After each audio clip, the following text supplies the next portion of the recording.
ఈ Janasena wooden memento కోసం ఇప్పుడే ఈ వాట్సాప్ నంబర్ కి కాంటాక్ట్ చేయండి. అంటే రోజా గారు కూడా పవన్ కళ్యాణ్ గారిని చాలా అబ్యూస్ చేసుకుంటూ వచ్చారు మేడం. ముఖ్యంగా చెప్పాలంటే మీరు ఇందాక అన్నట్టుగా అసెంబ్లీ గేట్ తాకనివ్వను, అసలు జగన్మోహన్ రెడ్డి గారి చిటికన వేలికి కూడా నువ్వు పనిచేయి, తల మీద ఉన్న వెంట్రుకు కూడా పీకలేడు అని చెప్పారు.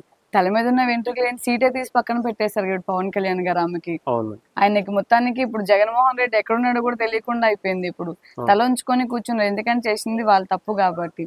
ఇంక రోజా కూడా ఇప్పటికే 45 ఏళ్ళు వచ్చినాయి, 50 ఏళ్ళు వచ్చినాయి, ఇప్పుడు ఏం చేస్తాడు, ఇంకా ఉన్న సగం కూడా ఇస్తున్నాను, ఆయన లైఫ్ టైం ఇస్తున్నాను ఆయన మాట్లాడింది కదా రోజా. ఈమెకి ఎంత ఏజ్ ఉంటది, ఈమె కూడా నాకు తెలిసి 50-60 ప్లస్ ఉంటది కదా. ఎందుకంటే ఇప్పుడు చిరంజీవి గారితో యాక్ట్ చేసి ఉండొచ్చు, బాలకృష్ణ గారితో, వీళ్ళందరికీ 70 దగ్గరలో ఉన్నప్పుడు ఈమె చిన్న లొల్లి పిల్ల అనుకున్నదా. పవన్ కళ్యాణ్ ఇప్పటికే 45 వచ్చి ఉంటాయి, 55 వచ్చి ఉంటాయి, ఇంకా మొత్తం జీవితకాలం చేయగలడు ఆయన అని మాట్లాడింది. ఇప్పుడు చేయగలడని చేసి చూపిస్తున్నాడు. ఇప్పుడు ఈ 5 సంవత్సరాల పరిపాలన మీది ఎలా ఉందో ఇప్పుడు మా పరిపాలన ఎలా ఉంటుందో చూస్తారు కదా. ముక్కు మీద ఏలు పెట్టుకొని మూసుకొని వెళ్లాల్సి వస్తుంది వాళ్ళు. అంటే వాళ్ళ అన్న మాటలకి నిజంగా అసలు వాళ్ళు కూడా ఎక్స్పెక్ట్ చేసి ఉండరేమో మేడం. అసలు ఎక్స్పెక్ట్ చేసి అంటే ఎవరైతే ఎంపీ మంత్రులు మాట్లాడారో ఏ ఒక్క మంత్రి కూడా ఇప్పుడు గెలవలేదు మేడం, అసలు గెలవలేదు. అండ్ ఎందుకు మన పిఠాపురంలోనే వంగ గీత గారు గెలుపు తథ్యం అని చెప్పి మన శ్యామల యాంకర్ వచ్చి వెళ్ళింది. యాంకర్ వచ్చి ఏం చెప్పింది, ఆల్రెడీ మేము గెలిచేసాము, గెలుపు తథ్యం అది అని చెప్పి చాలా మాట్లాడి వెళ్ళింది. ఈ రోజు ఏమైంది మరి. తను కూడా ఒకటి ఆలోచించేది ఉండే, నేను ఒక ఇండస్ట్రీ అమ్మాయిని, ఇండస్ట్రీ వాళ్ళందరూ వస్తే, ఆర్టిస్టులు అందరూ వస్తే గెలిచేస్తాడని మాట్లాడారు కదా. మరి తను కూడా ఒక ఇండస్ట్రీ అమ్మాయి, తను కూడా ఒక యాక్టరే, మూవీస్ లో చేస్తుంది, యాంకర్ గా చేస్తుంది, ఎన్ని ప్రాజెక్టులు చేస్తూనే ఉంది కదా. మరి తను కూడా ఆర్టిస్ట్, మరి తన దేనికి వచ్చింది, మరి తను కూడా ప్రచారానికి వచ్చింది కదా. ఒక సినిమా ఇండస్ట్రీ నుంచి వచ్చి కూడా ఇంకొక సినిమా ఇండస్ట్రీ నుంచి ఒక పెద్ద వ్యక్తి వచ్చి ప్రజల కోసం నిలబడుతున్నారు, కష్టపడుతున్నారు అన్నప్పుడు చాలా మంది సపోర్ట్ ఇవ్వడం ఫస్ట్ లో.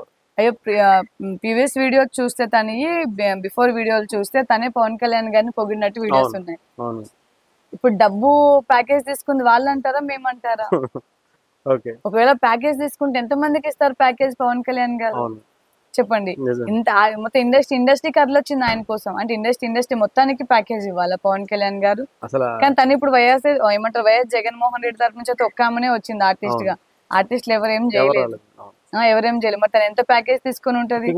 పోసాని కృష్ణమురళి గారు చేసినటువంటి మాటలు ఏదైతే ఉన్నాయో నిజంగా అంటే ఎవరు కూడా, అంటే వేరే పార్టీలో కూడా అది నిజంగా అది కరెక్ట్ కాదు, తప్పు. ఎందుకంటే పవన్ కళ్యాణ్ గారి పిల్లల్ని, వాళ్ళ ఫ్యామిలీని ఇష్టం వచ్చినట్టు మాట్లాడారు. పసి పిల్లల్ని కూడా, చిన్న పిల్లల్ని కూడా దీంట్లో ఇంక్లూడ్ చేసి మాట్లాడుతున్నారు. అంటే వాళ్ళేం మనసులో గొర్రెలా నాకు అర్థం కావట్లేదు. పసి పిల్లలు, చిన్న పిల్లల్ని కూడా రాజకీయాల్లో ఇంక్లూడ్ చేస్తున్నారు. ఇప్పుడు ఒకటి మీరు ఏదైనా మాట్లాడాలనుకుంటే స్ట్రైట్ ఫార్వర్డ్ గా పవన్ కళ్యాణ్ గారు మన రాజకీయాల్లోకి వచ్చారు, ఈ రోజు గెలిచి ఉన్నారు. మీరు ఏదైనా ఢీ కొట్టాలనుకుంటే డైరెక్ట్ ఆయన ఢీ కొట్టండి, డైరెక్ట్ మాట్లాడండి. మీకు ఆయన డైరెక్ట్ గా ఢీ కొట్టే దమ్ము లేదు, అంత సక్తా లేదు. అట్లా లేనప్పుడు ఇట్లాంటి అన్ని పిల్ల బచ్చా మాటలని మాట్లాడుకుంటారు. అవసరమా వాళ్ళకి? వాళ్ళ పిల్లలు మంచిగా స్కూల్లో చదువుకున్నారు, ఫ్యామిలీలు అందరూ ఇంట్లో పద్ధతిగా ఉన్నారు. ఏమో దరిద్ర కొట్టే మంది అందరు ఇట్లనే పాడయ్యారు. ఏమని అంటే ఫ్యామిలీని మొత్తం లాక్కొస్తున్నారు.